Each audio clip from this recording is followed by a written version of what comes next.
Hello नमस्कार, कैसे हैं आप सभी।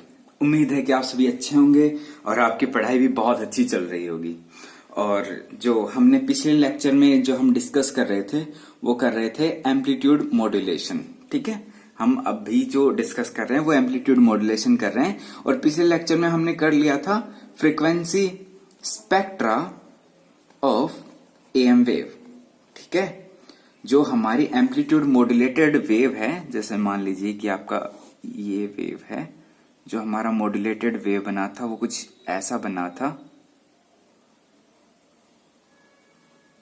ठीक है, और ये था आपका बीच में कैरियर वेव। ठीक है, इसको हमने बोला था अपर साइड बैंड। ठीक है, और इसको हमने बोला था लोअर साइड बैंड। और हमने ये कहा था जो हमारा सिग्नल है वो हमारे साइड बैंड्स के अंदर कंटेन्ड है।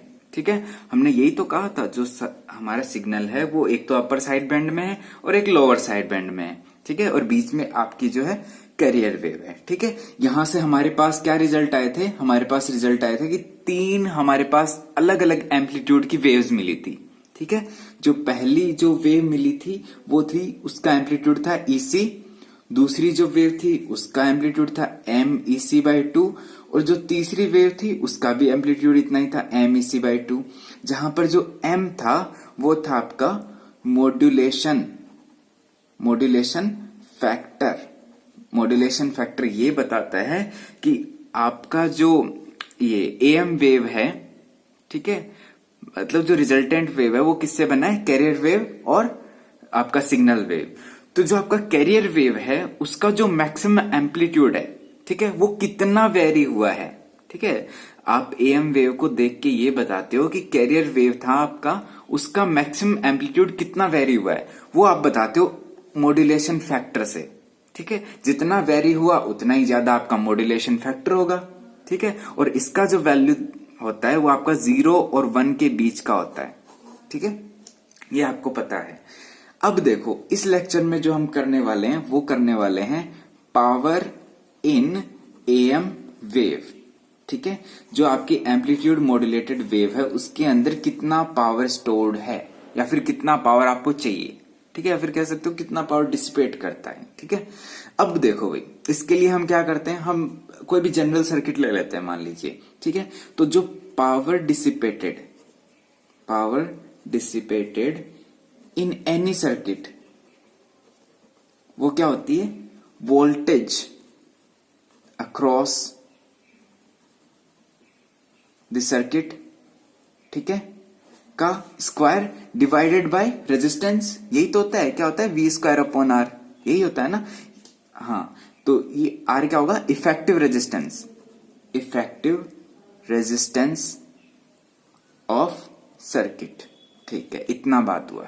यहां पर ये जो V है ये क्या ली जाती है, ये RMS वैल्यू ली जाती है, VRMS। ठीक है, ये वैल्यू ली जाती है। VRMS क्या होता है, जो आपका मैक्सिमम एम्पलीट्यूड है डिवाइडेड बाय √2, यही होता है VRMS वैल्यू, जो मैक्सिमम एम्पलीट्यूड है डिवाइडेड बाय √2, ये RMS वैल्यू होता है।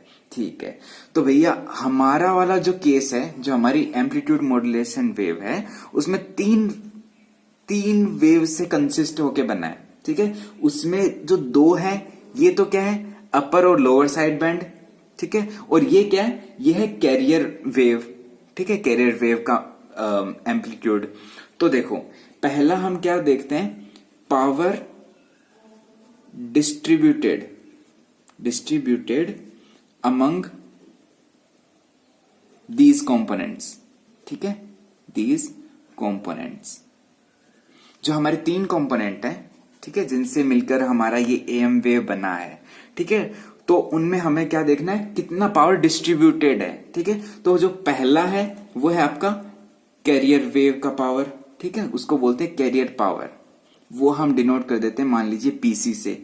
तो इसके लिए क्या लगाना हमें, वोल्टेज। ठीक है, वोल्टेज का स्क्वायर, तो यहां पर वोल्टेज क्या था, EC, उसका RMS वैल्यू लेना है, तो √2, ठीक है, डिवाइड कर दिया का स्क्वायर, डिवाइडेड बाय क्या आएगा, रेजिस्टेंस। ठीक है, तो यहां पर ये आपका आ जाता है EC² /2R। ठीक है, ये हो गया आपका कैरियर पावर। अब हम बात करते हैं दूसरा, किसका? Total power of side band. ठीक है, देखो हमने कैरियर, देखो हमारे पास 3 वेव आई थी, एक तो जिसका आपका एम्पलीट्यूड ईसी था, और ये जो 2 थी ये थी आपकी साइड बैंड। ठीक है, जो साइड बैंड था उनका एम्पलीट्यूड। तो देखो हमने कैरियर वेव का तो पावर देख लिया है कितना डिस्ट्रीब्यूटेड है, और वैसे ही हमारे जो 2 साइड बैंड है, अपर साइड बैंड और लोअर साइड बैंड, उसमें कितना पावर डिस्ट्रीब्यूटेड है वो हम इससे देखते हैं। वो मान लीजिए हमने डिनोट कर दिया पी एस से, साइड बैंड पावर। तो वो क्या होगा? अपर साइड बैंड का पावर प्लस में लोअर साइड बैंड का पावर। तो अपर साइड बैंड का जो एम्पलीट्यूड है वो क्या है? M E C by 2। ठीक है, आरएमएस वैल्यू के लिए स्क्वायर रूट 2 से और डिवाइड कर दो। ठीक है, का whole square divided by R. ठीक है, प्लस में ऐसा ही दूसरा आ जाएगा, ये मान लीजिए अपर के लिए, तो लोअर के लिए भी इतना ही आ जाएगा, E C square by 2 square root 2 का whole square divided by R. जब आप इसको सोल्व करते हैं तो आता है M square E C square by 8r plus M square E C square by 8r। ठीक है, तो आपका जो पी एस आ जाता है वो आ जाता है M square E C square upon 4r। ठीक है, तो हमारे पास 2 रिजल्ट आ चुके हैं। ठीक है, पहला क्या है? कैरियर पावर, दूसरा है साइड बैंड पावर। अब हम क्या निकालते हैं? अब हम निकालते हैं total power of AM wave. क्या निकालते हैं? Total power of AM wave. वो क्या है? Carrier plus side band. ठीक है, पीसी प्लस पीएस क्या आ जाएगा? EC square by 2r plus M square EC square by 4r। ठीक है, तो भैया यहां से EC square by 2r common ले लो, तो क्या बन जाएगा? बन जाएगा 2 यहां पर बाहर आ जाएगा, प्लस में एम स्क्वायर बाय 2। ठीक है, यही आएगा, है ना? जैसे हम ये कॉमन ले लेते तो ये बोल दिया हमने पीटी, टोटल पावर। ठीक है, total power in AM wave. अब हम क्या करते हैं, देखो हमारे पास क्या रिजल्ट आए। एक तो हमारे पास आ गया टोटल पावर पीटी। ठीक है, carrier plus PC, carrier plus side band power, तो वो आया हमारे पास EC square by 2r into में 2 प्लस एम स्क्वायर बाय 2, यही आया। ठीक है, अब हम क्या निकालते हैं? अब हम निकालते हैं fraction of total power carried by side bands. ठीक है, जो साइड बैंड्स है, देखो fraction of total power carried by side bands. ठीक है, तो वो क्या होगा? P S side band power divided by total power. ठीक है, पीटी, तो साइड बैंड पावर क्या था? M square E C square by 4r, यही था, डिवाइडेड बाय ये वाला total power E C square by 2r into 2 plus M square by 2। ठीक है, ई सी स्क्वायर तो E C square cancel, R से आर कैंसिल, 4 से 4 cancel, तो हमारा क्या बच गया? वो बच गया M square upon M square plus 2।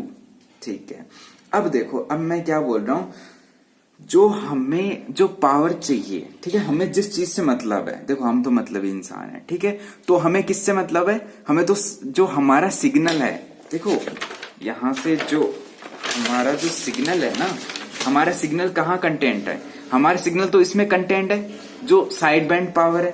ठीक है, तो हमें तो भाई इससे मतलब है, तो जो यूजफुल जो पावर है हमारे पास वो किसमें कंटेंट है? वो साइड बैंड्स में कंटेंट है। ठीक है, और ये किस पे डिपेंड करता है? वो डिपेंड करता है मॉड्यूलेशन फैक्टर। ठीक है, जितना ज्यादा मॉड्यूलेशन फैक्टर उतना ही ज्यादा आपका इसमें पावर, किसमें? साइड बैंड्स के अंदर पावर। ठीक है, हाँ, तो देखो जितना ज्यादा इसमें पावर होगा उतना ही हमारा सिग्नल उतना ही ज्यादा स्ट्रांग होगा। ठीक है, अब देखो, अब हम एग्जाम्पल देखते हैं कैसे। फर्स्ट एग्जाम्पल, जब m इक्वल्स टू 0 है तब क्या होगा?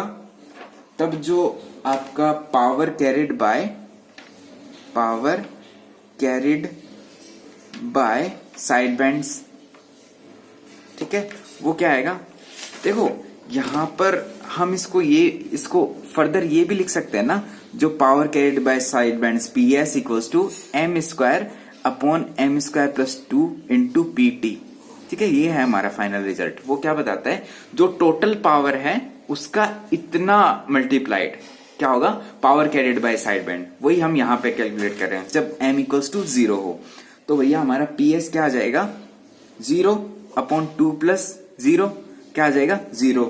ठीक है, तो क्या है, कोई पावर नहीं है आपके साइड बैंड्स के अंदर।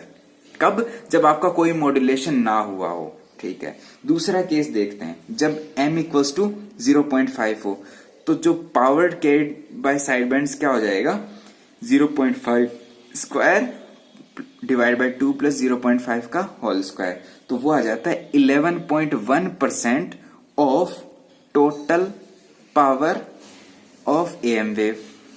ठीक है ना, एएम वेव की जो टोटल पावर है वो किससे दी थी हमने, पीटी से। ठीक है, पीटी के टोटल पावर का 11.1%, ठीक है, वो किसमें कंटेंट है, आपके साइड बैंड्स के अंदर कंटेंट है। ठीक है, अब तीसरा एग्जांपल लेते हैं, जब हमारा कंप्लीट मॉड्यूलेशन हो चुका, जब m इक्वल्स टू 1 पुट कर दें, तब PS क्या आ जाएगा, वो आ जाएगा 1 का square divided bye 1 square plus 2, वो आता है 33.3%। तो जो मैक्सिमम पावर है जो आपके साइड बैंड्स के अंदर हो सकती है, ठीक है, वो होती है टोटल पावर का 33.3%। ठीक है, ऑफ टोटल पावर। ठीक है, मान लीजिए एएम में कितना भी पावर स्टोर्ड है, ठीक है, उसका मैक्सिमम जो पावर स्टोर हो सकता है आपके साइड बैंड्स में, वो हो सकता है 33.3%। ठीक है, हाँ, अब हम हमारा एक और रिलेशन निकालते हैं, किसका, relation between total side band power, ठीक है, एंड कैरियर पावर। ठीक है, ये साइड बैंड पावर क्या था, पीएस, और कैरियर पावर पीसी। हम पीएस और पीसी के बीच एक और रिलेशन निकाल देते हैं। यहां से हमारा जो पीसी था वो था ईसी स्क्वायर अपॉन 2r। ठीक है, और पीएस क्या था, वो था हमारा M square EC square by 4r। ठीक है, अब क्या निकाल दो भाई, डिवाइड कर दो, तो क्या आ जाएगा, PS upon PC equals to 1/2 M square.